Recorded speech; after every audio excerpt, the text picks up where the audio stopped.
Suara bersamamu Bapa, ku lewati semua perkenananmu yang teguhkan hatiku.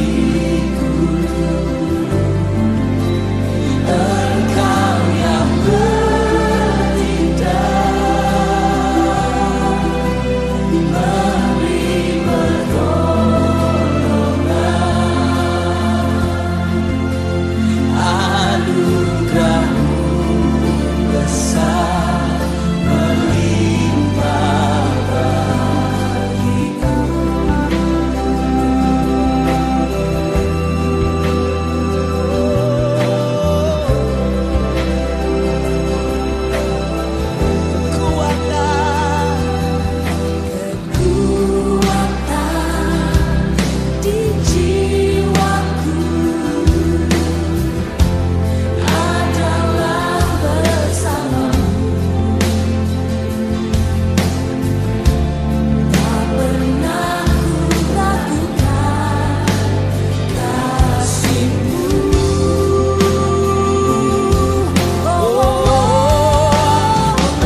Shalom, puji Tuhan.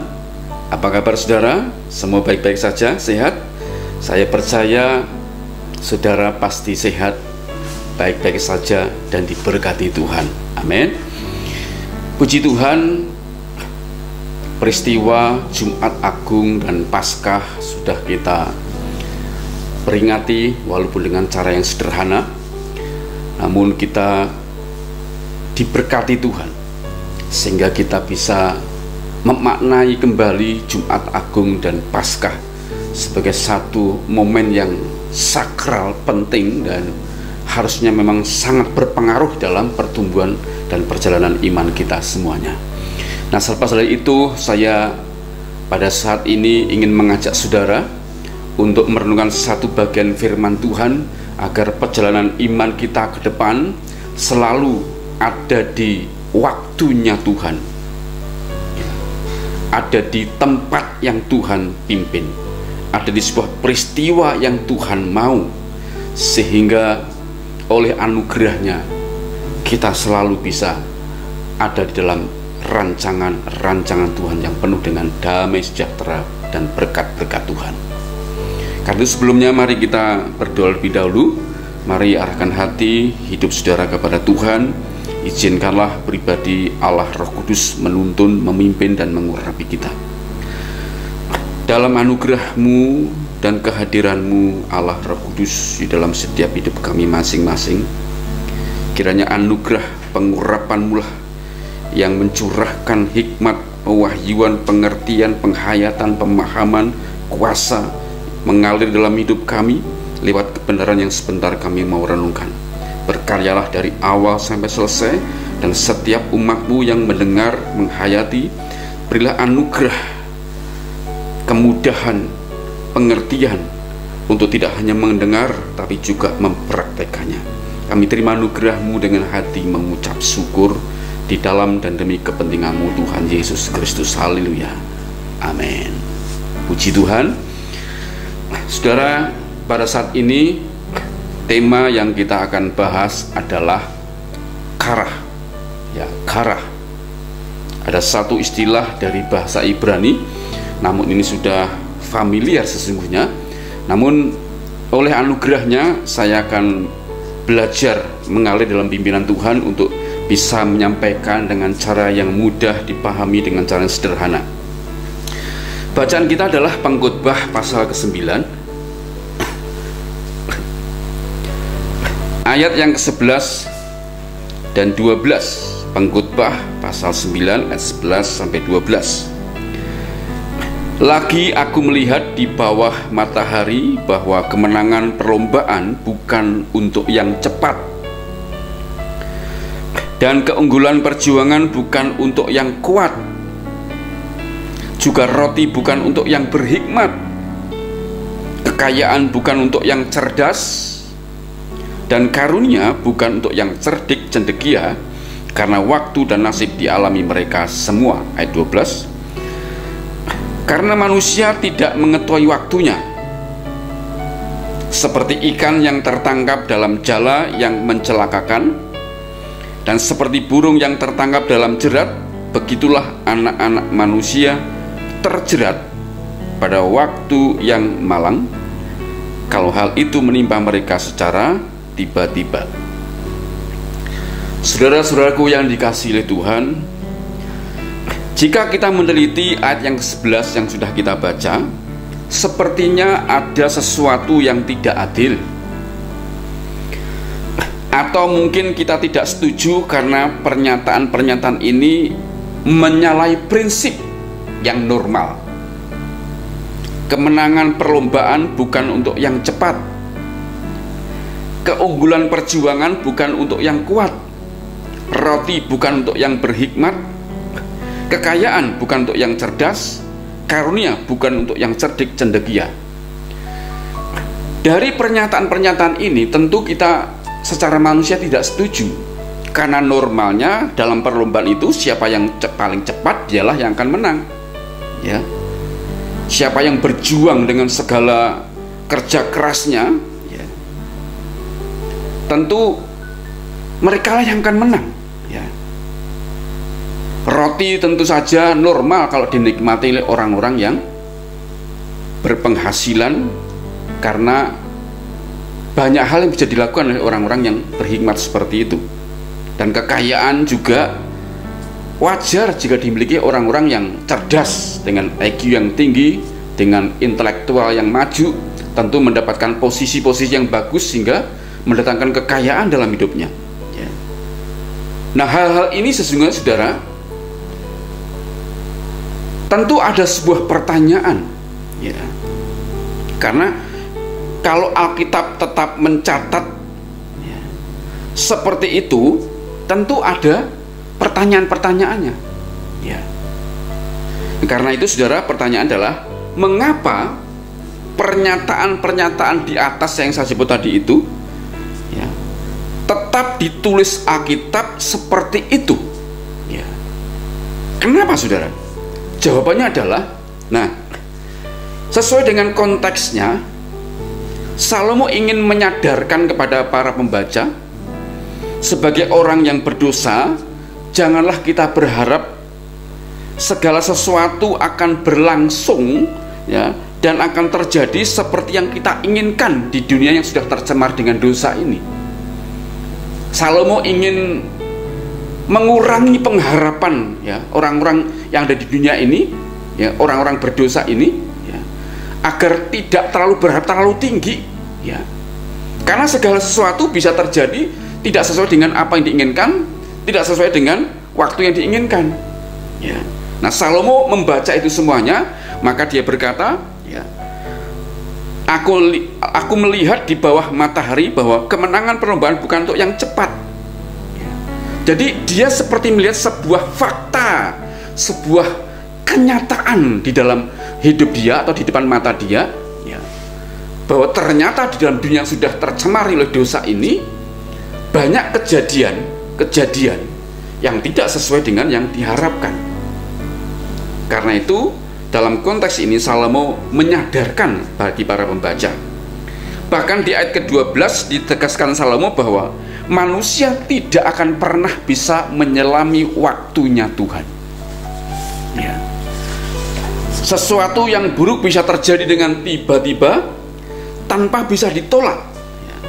Karena itu Salomo menegaskannya di dalam sebuah perumpamaan, ya, seperti ikan yang tertangkap dalam jaring, ya, seperti ikan yang tertangkap dalam jaring atau jala, ya, dan itu mencelakakan ikan.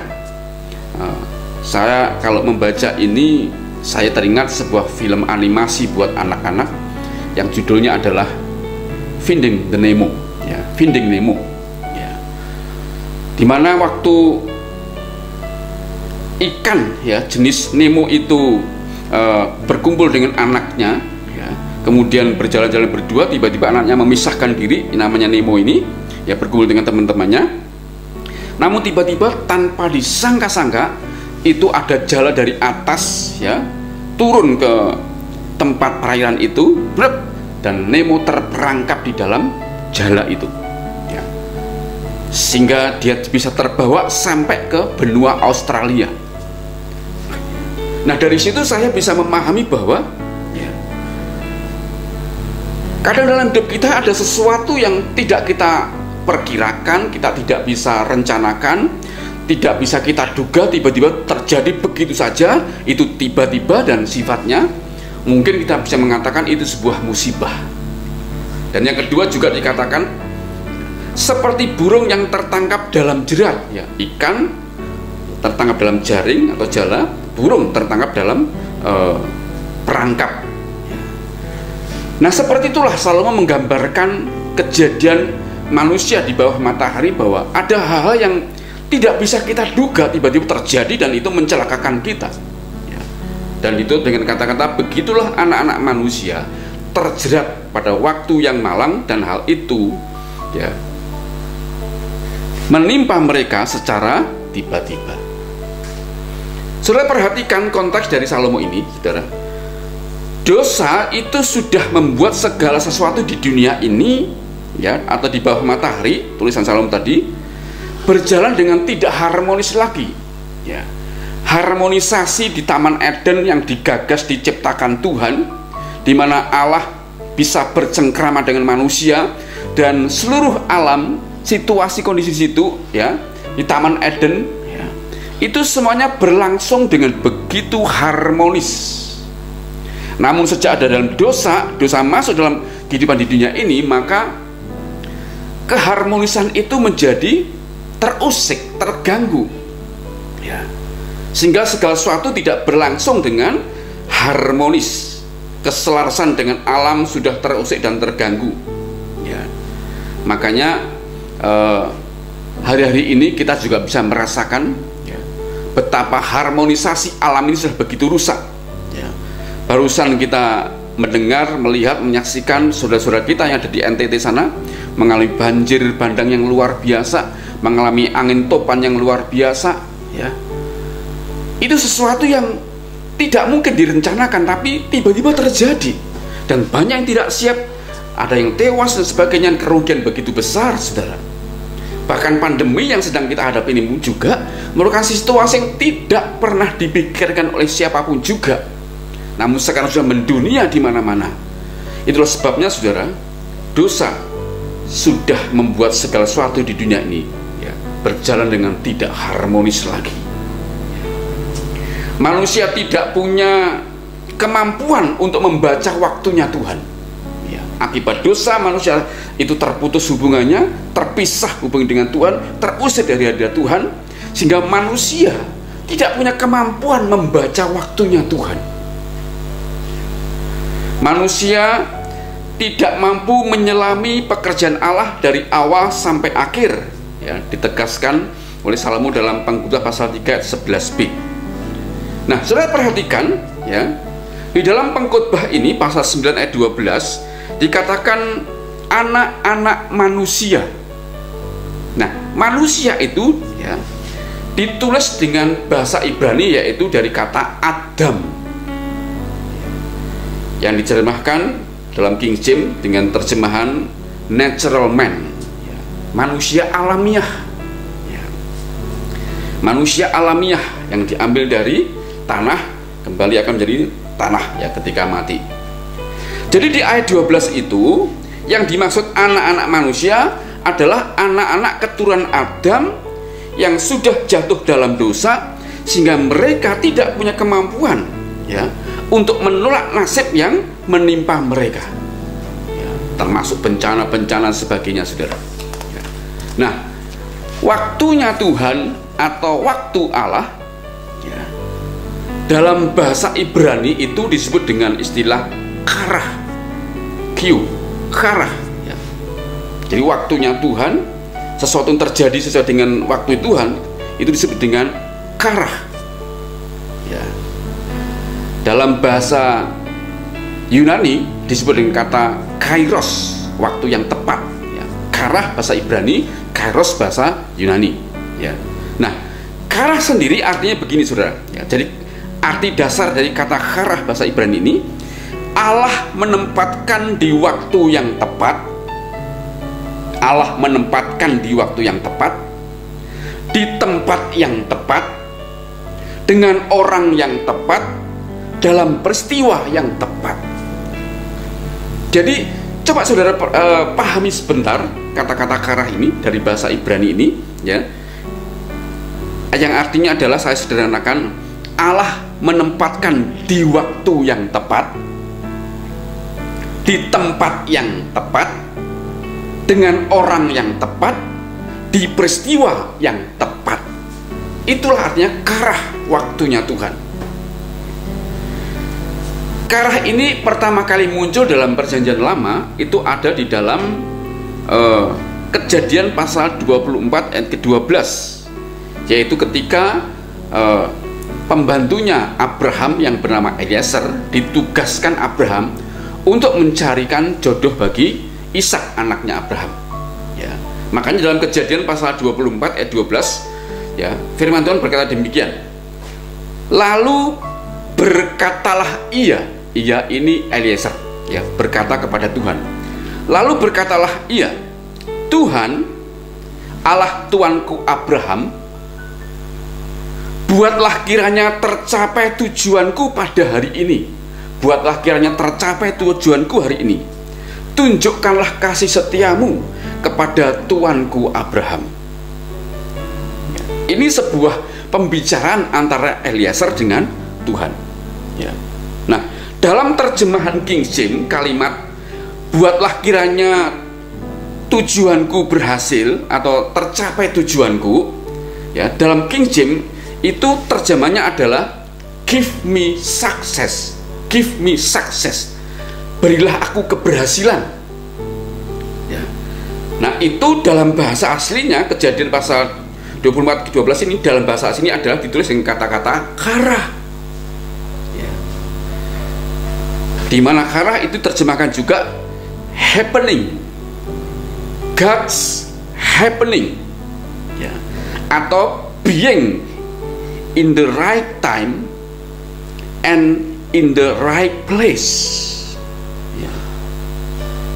Terjadi di waktu yang tepat dan di tempat yang tepat.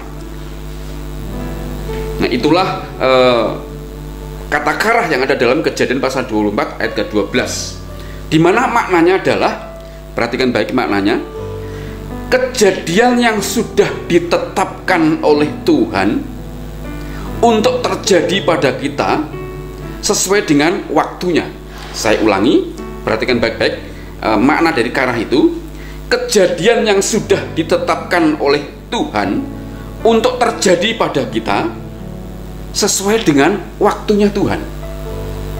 Makanya di atas tadi kata karah itu, ya, mempunyai makna Allah menempatkan di waktu yang tepat, di tempat yang tepat, dengan orang yang tepat, dan dalam peristiwa yang tepat. Makanya saudara, jika kita berada di karahnya Tuhan, ya, atau waktunya Tuhan, maka kejadian yang sudah ditetapkan Tuhan terhadap hidup kita itu, jika itu terjadi sesuai dengan waktunya Tuhan, maka itulah yang disebut dengan keberhasilan. Betapa pentingnya hari ini kita belajar istilah karah ini, agar perjalanan hidup kita ini, tentu saja ada banyak momen-momen yang harus kita lalui, etapa perjalanan yang harus kita lalui, ya. Kita berharap itu semua cocok, sesuai, harmonis dengan karahnya Tuhan, ya.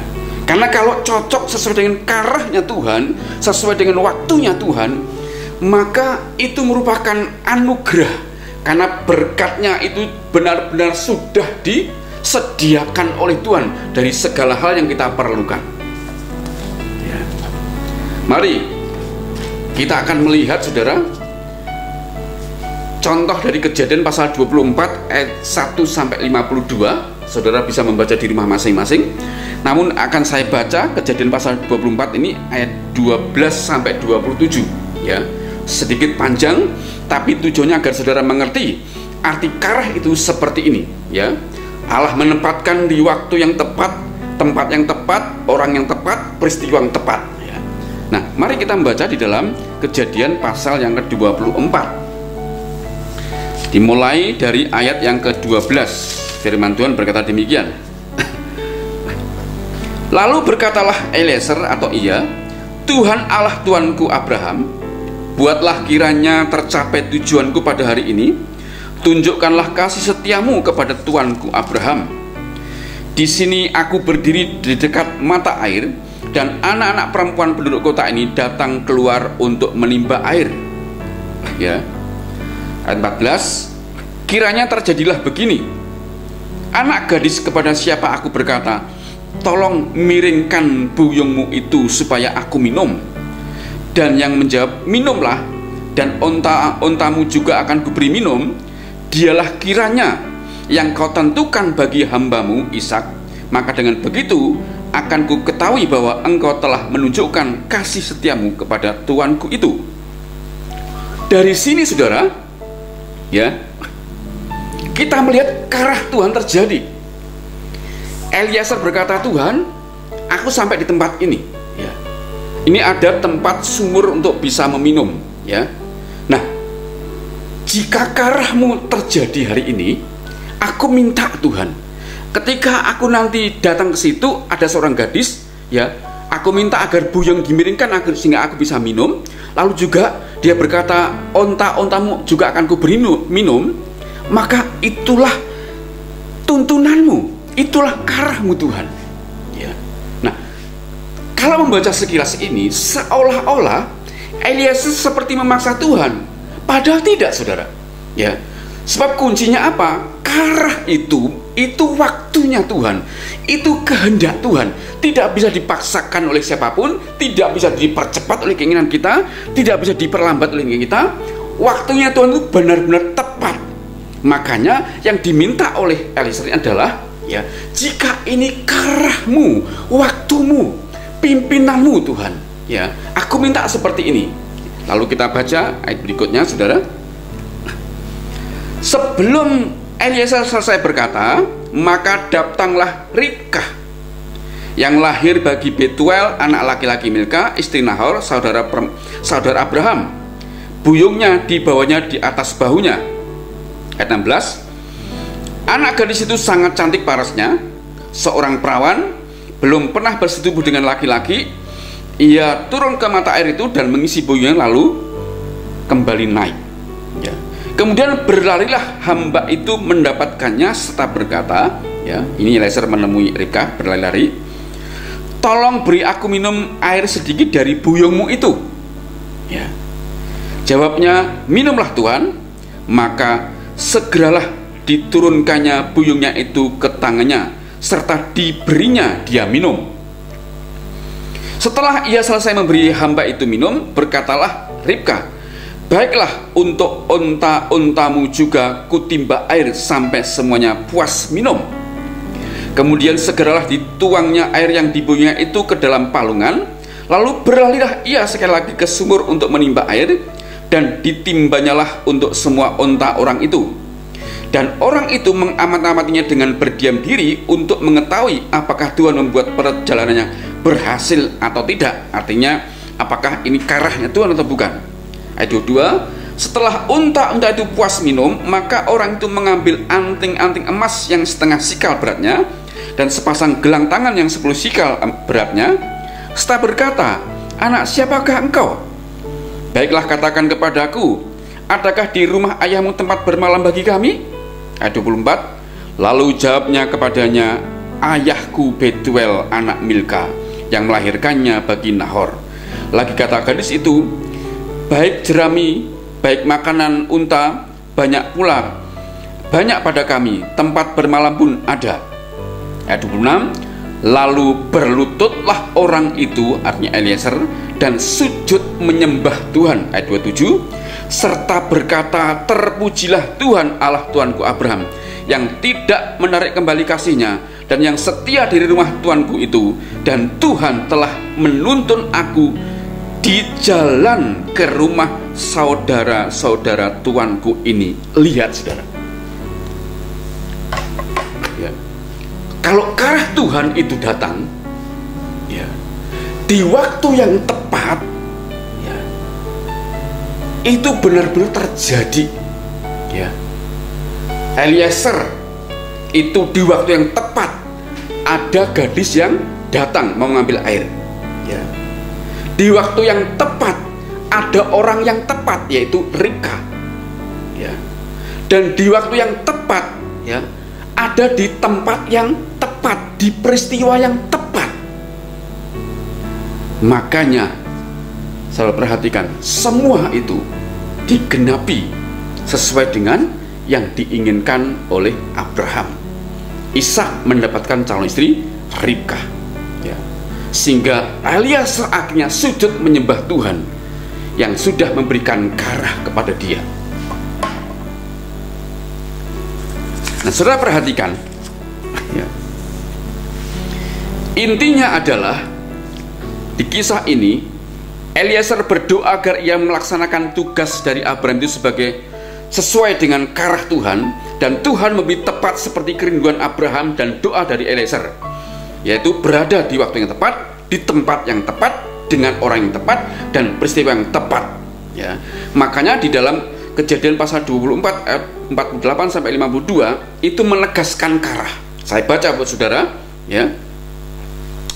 Ayat yang ke-48, ya. Kemudian berlututlah aku dan sujud menyembah Tuhan, serta memuji Tuhan Allah Tuanku Abraham, yang telah menuntun aku di jalan yang benar untuk mengambil anak perempuan saudara tuanku ini bagi anaknya. Jadi sekarang ayat 24, ayat 49, apabila kamu mau menunjukkan kasih dan setia kepada tuanku itu, beritahukanlah kepadaku, dan jika tidak, beritahukanlah juga kepadaku, supaya aku tahu entah berpaling ke kanan atau ke kiri. Lalu Laban dan Betuel menjawab, ya, semuanya ini datangnya dari Tuhan. Ini perhatikan saudara, ya.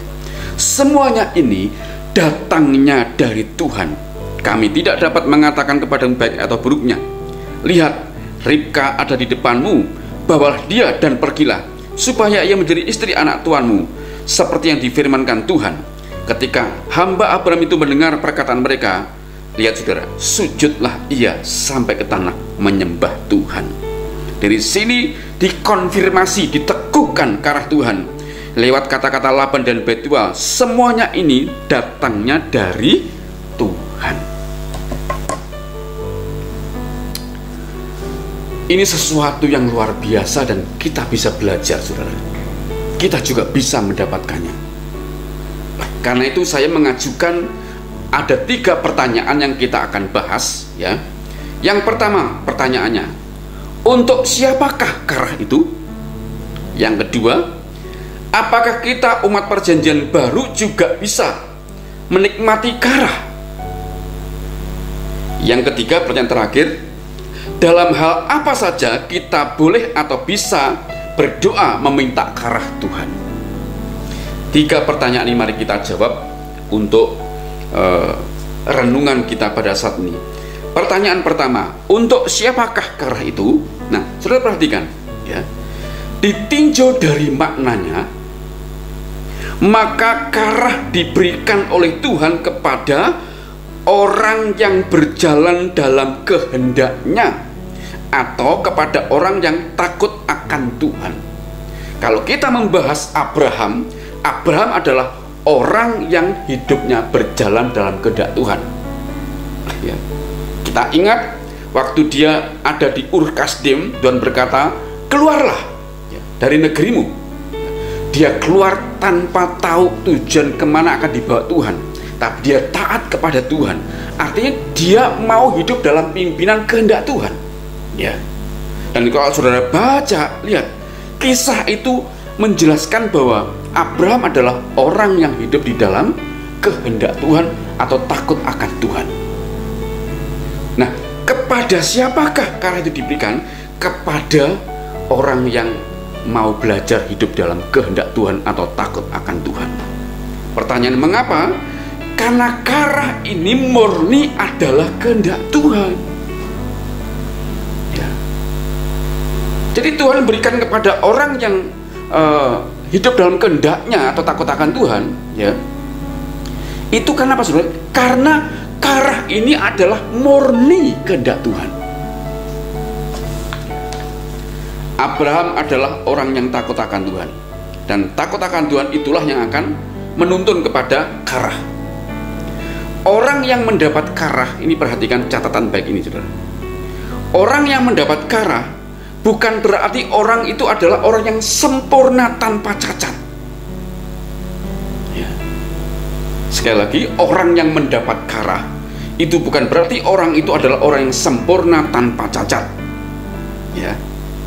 Namun sikap takut akan Tuhan itulah yang membawanya, menuntunnya, ya, untuk hidup dalam waktunya Tuhan, dalam karahnya Tuhan. Dan itu terbukti dalam perjalanan hidupnya, ya. Abraham adalah orang yang memiliki catatan-catatan kesalahan, ya, catatan-catatan kesalahan. Nah, karena itu Karah itu juga berunsur kasih karunia, ya. Kalau saudara berkata, tapi Pak, hidup saya tidak seperti Abraham, saya punya kekurangan, banyak kelemahan, kadang saya masih jatuh dalam dosa. sekali lagi, orang yang mendapat karah itu bukan berarti orang yang sempurna tanpa cacat celah. Yang membawa orang sampai ke karahnya Tuhan adalah karena sikap takutnya akan Tuhan.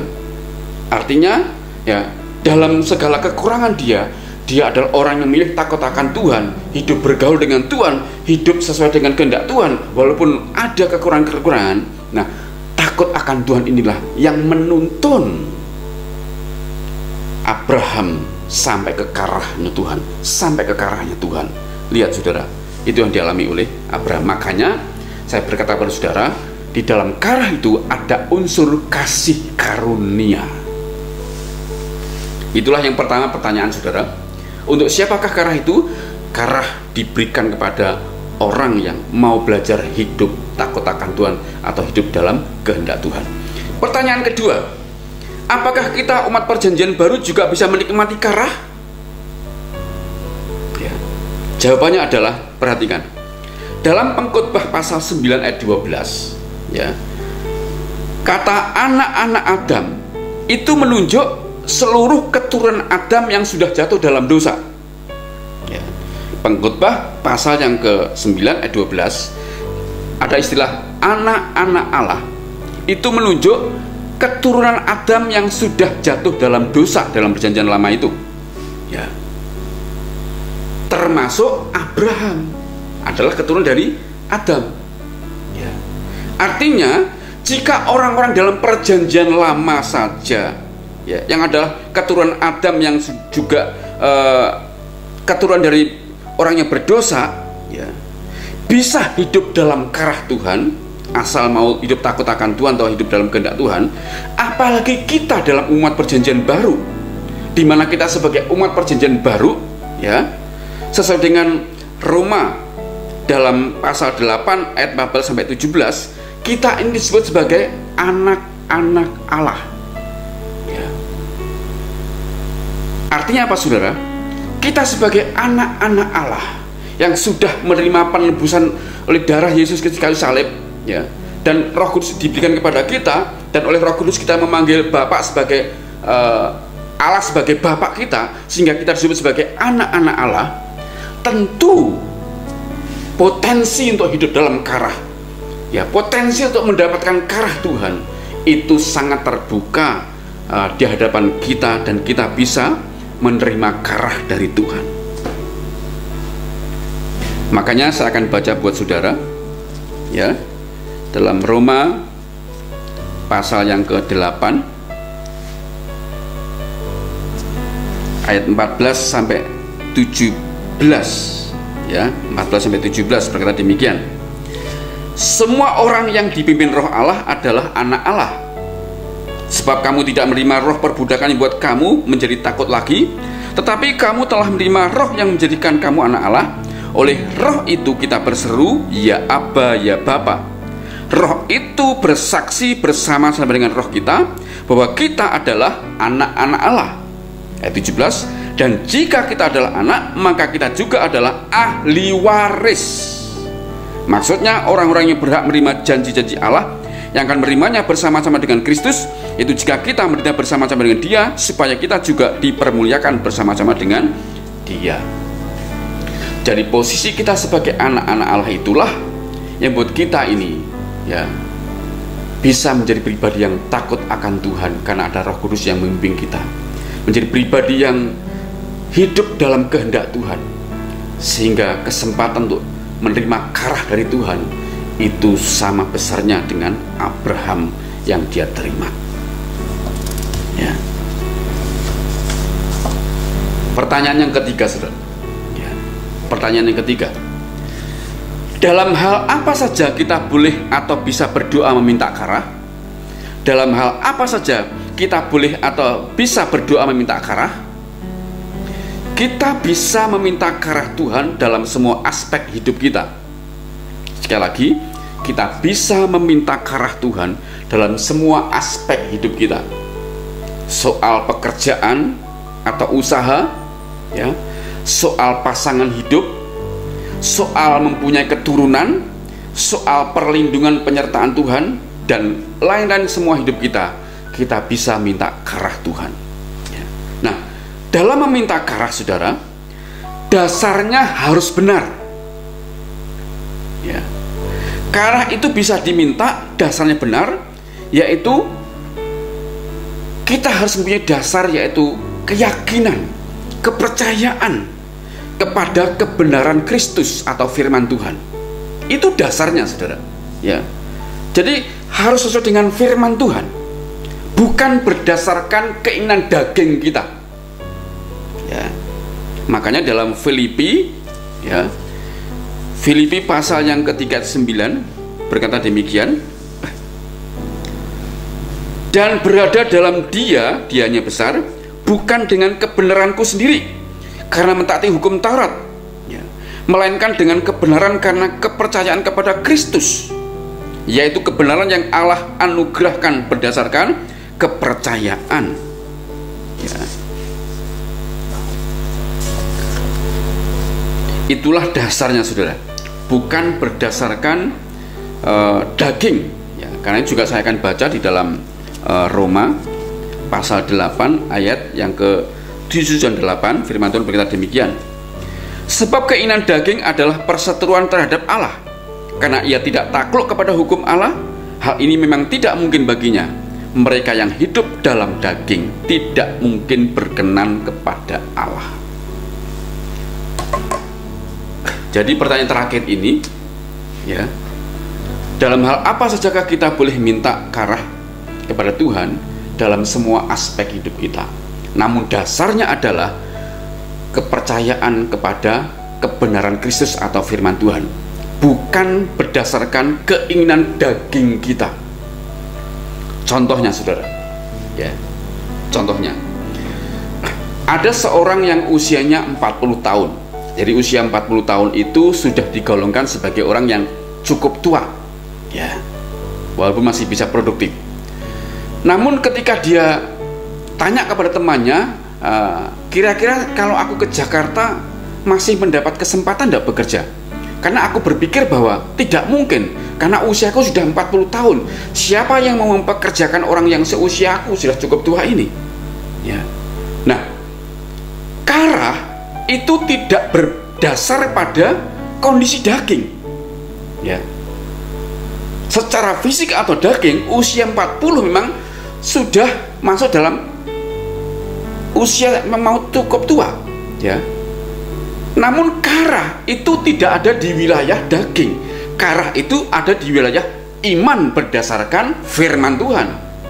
Makanya kalau orang ini mau melangkah ke Jakarta minta karah Tuhan, tapi dia ragu dengan dirinya sendiri bahwa usia sudah cukup tua 40 tahun, maka dia dasarnya salah.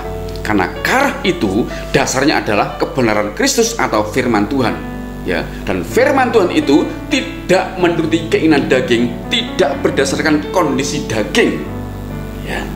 Contoh lain, saudara, ya, ada seorang pemuda yang penampilannya biasa, ya, yang dia mungkin digolongkan sebagai orang yang tidak tampan, ya. Dan ketika dia berbicara kepada temannya, dia berkata gini, ya, sesungguhnya aku nih menyukai seorang perempuan atau seorang gadis, ya. Temannya berkata, lalu, ya, tapi aku takut, ya, karena gadis itu bagiku sangat cantik, sedangkan aku, ya, penampilanku tidak sepadan dengan dia, ya. Nah, ini juga kita bisa lihat bahwa orang ini, ya, hidupnya dikuasai oleh daging. Artinya cara pandang dia itu dasarnya adalah daging. Dia merasa tidak tampan, ya. Dia merasa bahwa kalau dia tidak tampan, tidak mungkin gadis itu akan menerima dia, karena pedoman dia adalah yang cantik pasti mendapatkan yang tampan. Nah, karah itu tidak ada di wilayah daging. Karah itu murni ada di wilayahnya Tuhan. Sehingga kalau mau bergerak meminta karah Tuhan, maka bergeraklah dasarnya adalah kebenaran firman Tuhan, kebenaran firman Kristus, ya. Makanya, saudara, kalau saudara sedang bergumul untuk mendapatkan seorang pendamping hidup, ya, berdoalah agar karah Tuhan itu terjadi dalam hidup saudara. Dasarnya adalah saudara punya iman, sesuatu yang baik, sesuatu yang mulia yang datang dari Tuhan itu bisa diminta, ya. Dan jangan pernah melihat kondisi daging saudara, karena sekali lagi karah itu ada di wilayah iman berdasarkan firman Tuhan, bukan berdasarkan kondisi daging. Percayalah, kalau waktunya Tuhan tiba, saudara punya iman, saudara melakukan bagian-bagian saudara, maka saya percaya karah akan datang kepada saudara, dan saudara akan mendapatkan seorang pendamping sesuai dengan waktunya Tuhan. Bahkan juga pekerjaan saudara, ya. Jika saudara bergumul tentang sebuah pekerjaan, ya, jangan mengukur diri dari berdasarkan daging saudara, kondisi fisik saudara yang sudah merasa tua, tidak punya kekuatan lagi, tidak sehebat orang lain, tapi bergerak di area iman yang dasarnya adalah firman Kristus, ya. Minta saja kepada Tuhan agar karahnya Tuhan turun, sebab kalau karah Tuhan itu turun kepada kita, ya, maka semuanya akan diatasi Tuhan. Segala keterbatasan fisik diatasi Tuhan, segala kebutuhan kita diatasi Tuhan, semuanya serba diatasi Tuhan, ya. Bahkan juga karah itu juga berbicara tentang penyertaan pelindungan Tuhan. Karena ada sebuah kesaksian, ada seorang hamba Tuhan dari Amerika, saudara perhatikan baik-baik, ya. Di tahun 2004, ya, dia memesan, dia waktu itu ada di Singapura, ya, Singapura. Waktu di Singapura, dia ada di hotel namanya Marriott, ya, Marriott, ya. Di hotel itu juga disediakan voucher yang murah, suatu hari bisa digunakan. Nah, dia membooking kamar itu, ya, yang bagus, ya, untuk tanggal 24 Juni, ya. Setelah itu beberapa waktu kemudian, ya, ternyata 24 Juni dia ada keperluan, bookingnya dibatalkan, ya. Lalu dia booking lagi untuk bulan September, ya, untuk 3-4 hari, ya. Tapi karena sebuah kesibukan, batal lagi. Lalu terakhir dia booking lagi, yaitu tanggal 23, 24, 25 sampai 26 Desember, ya, kali ini Desember. Dari Juni, ya, pindah ke September, gagal lagi, booking lagi bulan Desember, tanggal 23, 24, 25, 26, ya.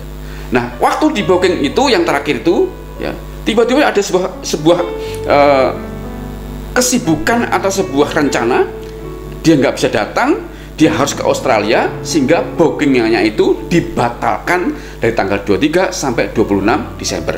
Tahu nggak saudara? Jika yang terakhir itu dia tidak membatalkan, maka tanggal 26 Desember 2004 itu dia akan termasuk orang yang tewas di Hotel Marriott pinggir pantai itu Singapura. Kenapa saudara? Tanggal 26 Desember 2004 terjadi tsunami yang sangat dahsyat di Indonesia, di bagian Aceh dan di bagian pesisir, termasuk beberapa negara, termasuk di Singapura. Itu artinya apa saudara? Dia, ya, tidak mendapat karah di tanggal-tanggal itu. Tuhan luputkan karena doa-doa dia, ya. Coba lihat saudara, karah itu juga berbicara tentang perlindungan Tuhan, ya.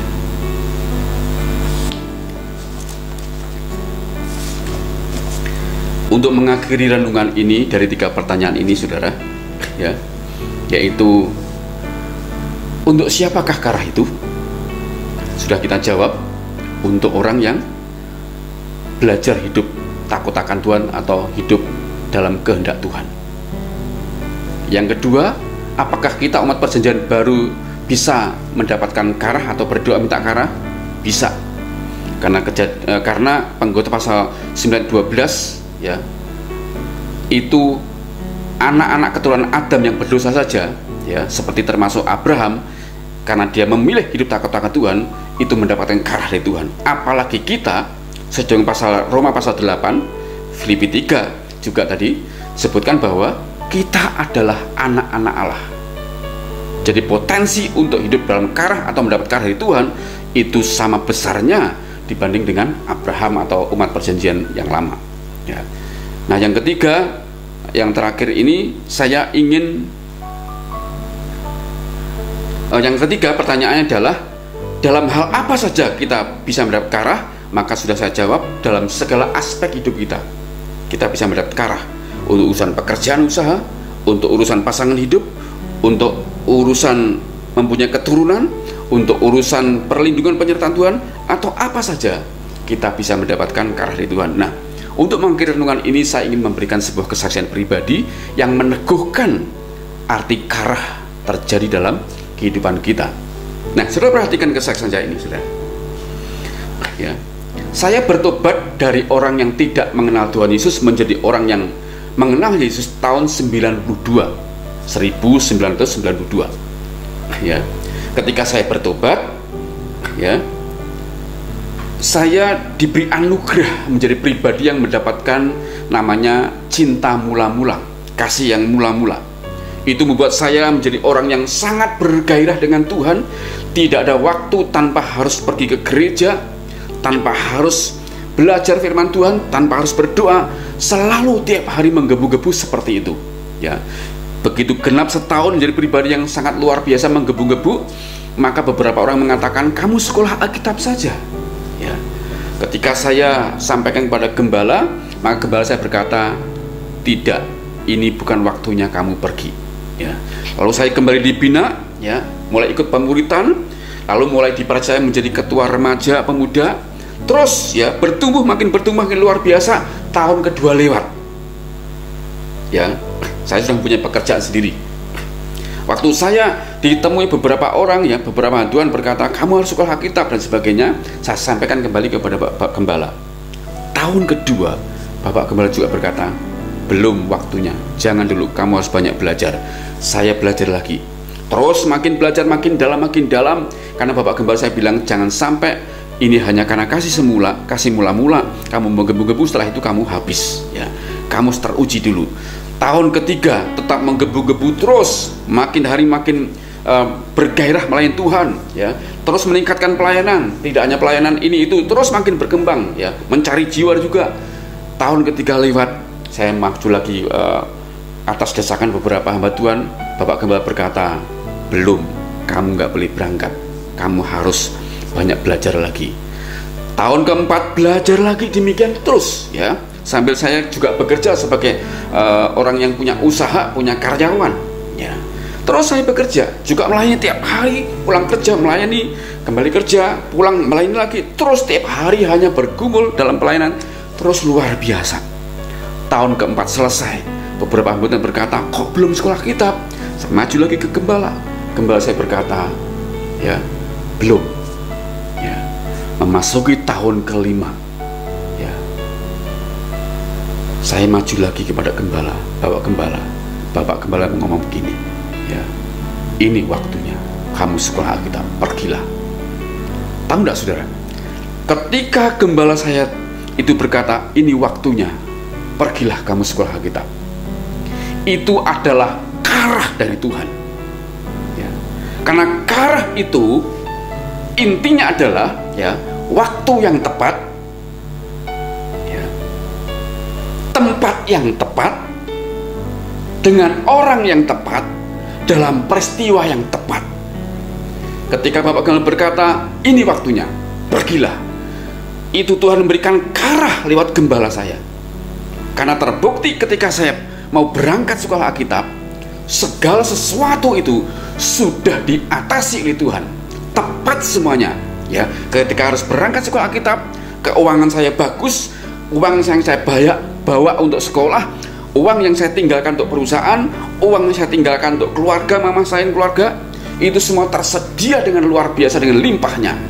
Dan begitu sampai di Jakarta, ya, tes semuanya, lulus semuanya, beres semuanya dengan nilai terbaik juga, ya, saya ditolak di asrama karena asrama penuh. Ternyata itu bukan sebuah tragedi, justru itu adalah sebuah karah dari Tuhan. Saya diterima di sebuah keluarga, ya, bukan keluarga kandung, tapi sebuah keluarga yang kenal baik, ditampung di situ, diberi kamar yang baik, dipasangi AC, tiap bulan mendapat uang saku, keperluan saya disupport semuanya, ya. Tiap minggu diajak pergi berburu makanan, ya, semua itu diatur oleh Tuhan, ya. Itu artinya apa, saudara? Lihat, ketika karah turun kepada hidup kita, waktunya Tuhan turun kepada kita, semuanya tepat diatur Tuhan, ya. Waktu yang tepat, tempat yang tepat, dengan orang yang tepat. Saya dipertemukan dengan sebuah keluarga yang tepat, ya. Dan dalam peristiwa yang tepat, semuanya, ya, pasti tepat itu saya ditolak di asrama, harus ketemu keluarga ini, semua diatur sedemikian rupa. Karah itu, kasih karunia Tuhan itu benar-benar terjadi, ya. Dan bahkan karah itu tidak berhenti sampai di situ. Ketika selesai tahun kuliah, selesai S1 sudah diberikan oleh Tuhan, ya. Belajar berdoa lagi, minta pimpinan Tuhan. Di Jakarta punya kesempatan bagi saya untuk menjadi pribadi yang mungkin dalam tanda kutip hamba Tuhan yang terkenal, ya. Hamba Tuhan yang mungkin penuh dengan berkat, tawaran-tawaran yang menggiurkan, jabatan-jabatan yang luar biasa itu diberikan oleh banyak teman dan kenalan. Namun ketika saya berdoa minta karah Tuhan, Tuhan memberikan karah kepada saya. Setelah 1 tahun lulus, saya harus ke Tegal, karena Tuhan berbicara, kamu ke Tegal. Itu karah Tuhan. Dan saya tidak pernah bermimpi jadi seorang hamba Tuhan lalu menjadi seorang gembala, tidak pernah bermimpi. Tapi ketika karah Tuhan itu muncul dalam hidup kita, ya, muncul dalam hidup saya, saudara, saya ke Tegal, hanya seorang pengerja yang tidak diperhitungkan orang, yang sama sekali tidak masuk dalam hitungan sejarah. Tapi karah Tuhan ketika diturunkan kepada kita, semuanya di atas oleh Tuhan, kita mendapatkan yang namanya berkat-berkat dari Tuhan. Hari ini saya diizinkan Tuhan menjadi gembala di gereja di Tegal ini. Sekali lagi, itu bukan karena kuat gagah saya, bukan karena kemauan saya, murni itu karah dari Tuhan. Itulah sebabnya, saudara, bagi saudara yang sekarang sedang bergumul, ya, sedang bergumul untuk mendapatkan pekerjaan, bagi saudara yang bergumul untuk mendapatkan pasangan hidup, bagi saudara yang bergumul untuk mendapatkan keturunan, sampai sekarang belum mendapatkan, bagi saudara bergumul, ya, untuk kebutuhan-kebutuhan lainnya, apa saja pergumulan saudara, saudara bisa minta karah hari ini kepada Tuhan. Saudara bertanya, apa yang saya lakukan? Belajar dari apa yang dilakukan oleh Abraham, saudara. Nasihat saya adalah tetap lakukan bagian saudara. Kalau saudara mau mencari karah dalam pekerjaan, tetap saudara bikin lamaran, sampaikan ke perusahaan-perusahaan, ya, sambil berdoa. Jaga hidup saudara, tetap takut akan Tuhan, belajar hidup dalam perkenanan dan kehendak Tuhan. Namun bagian saudara dilakukan juga, bikin lamaran, ya, kesana kemari cari pekerjaan, tetap lakukan saudara. Tunggu karahnya Tuhan, mana yang Tuhan mau, ya. Kalau saudara sedang berusaha untuk mendapatkan pasangan hidup, lakukan bagian saudara, hidup takut akan Tuhan. Namun juga lakukan bagian yang lainnya, bergaul, berkenalan, berkunjung kepada teman, ya, ngumpul dengan teman-teman sebaya, ya, kumpul dengan teman-teman seprofesi. Lakukan bagian kita, saudara, ya, sambil berdoa. Tuhan akan berikan karahnya tepat pada waktunya. Tuhan akan berbicara, Tuhan akan tuntun, Tuhan akan ciptakan, Tuhan akan berikan sebuah pengaturan sehingga waktunya tepat, ya, tempatnya tepat, orangnya tepat, peristiwanya tepat. Saudara akan mendapatkan pasangan hidup. Termasuk saudara yang sedang berusaha untuk mendapatkan keturunan, berdoalah. Apa yang menjadi bagian saudara, lakukanlah. Berdoalah dan tunggulah, sabarlah sampai karah Tuhan diturunkan kepada kita. Itulah yang harus kita lakukan, saudara. Karena itu, ini berita yang penting buat saya dan saudara. Kiranya hari ini saudara menangkap betul apa arti karah. Saudara berhak mendapat karah dari Tuhan, tinggal lakukan bagian saudara dan sabarlah, tunggu sampai Tuhan menyatakan karahnya kepada kita. Saudara pasti diberkati. Amin untuk firman Tuhan. Saya percaya saudara oleh pertolongan Roh Kudus bisa menangkap hakikat karah itu dan saudara bisa mempraktekannya karena pertolongan Roh Kudus, sehingga apapun jadi keluhan saudara, Tuhan akan mengirimkan karah, mengadakan karah kepada saudara tepat pada waktunya. Amin. Untuk firman Tuhan, mari arahkan hati, hidup saudara, mata batin saudara kepada Tuhan. Kita akan berdoa bersama-sama. Bapa kami dalam surga, Tuhan kami Yesus, kami sudah mendengar firman-Mu tentang karah Tuhan. Ada banyak pergumulan hidup kami, bahkan jemaat-Mu yang mengikuti juga sedang bergumul tentang ingin mempunyai keturunan, tentang pekerjaan, usaha, tentang ingin mendapatkan pasangan hidup, atau tentang hal-hal lainnya Tuhan. Kami berdoa oleh anugerah-Mu Tuhan, beri pewahyuan-Mu kepada mereka Tuhan, beri anugerah mereka bisa menangkap pesan itu Tuhan, sehingga mereka mengambil bagiannya, hidup takut akan Engkau, hidup dalam kehendak-Mu, sementara mereka juga terus belajar melakukan bagian-bagiannya Tuhan, sampai mereka mendapatkan anugerah karah-Mu diturun kepada mereka Tuhan. Karena ajar mereka juga tetap bersabar dalam kasih karunia-Mu Tuhan. Berkati anak-Mu telah mendengar, mengikuti Tuhan, berkati mereka semuanya Tuhan, sampai sungguh-sungguh mereka mendapatkan karah di Tuhan, dan Engkau dipermuliakan, dan mereka bisa bersaksi Engkau Tuhan yang hidup selama-lamanya di dalam Yesus Kristus. Terima kasih Bapa, Engkau dipuji, disembah, Engkau dikagumi, Engkau dihormati, Engkau diagungkan, dan kami selalu akan bersyukur padamu di dalam nama Yesus Kristus. Haleluya. Amin. Puji Tuhan, saudara-saudaraku yang dikasihi Tuhan, kiranya saudara diberkati Tuhan, dan kita akan bertemu kembali minggu depan dalam anugerah yang lebih besar, dan saya berharap saudara tetap sehat dan baik-baik saja. Sampai jumpa, Tuhan berkati dan shalom.